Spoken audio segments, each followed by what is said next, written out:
पारा नंबर 28 क़द समिअल्लाह सूरतुल हश्र आयत नंबर 10।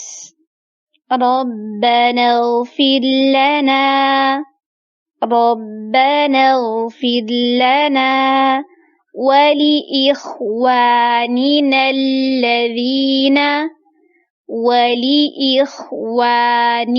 الذين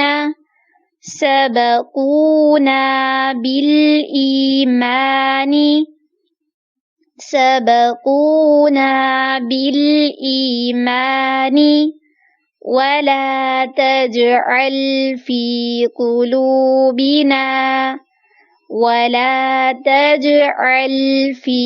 قلوبنا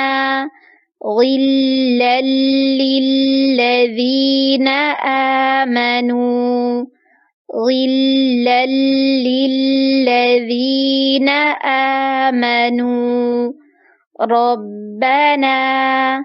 ربنا إنك رؤوف رحيم ربنا اغفر لنا ولإخواننا الذين سبقونا بالإيمان ولا تجعل في قلوبنا غلا للذين آمنوا ربنا إنك रऊफ़ रहीम।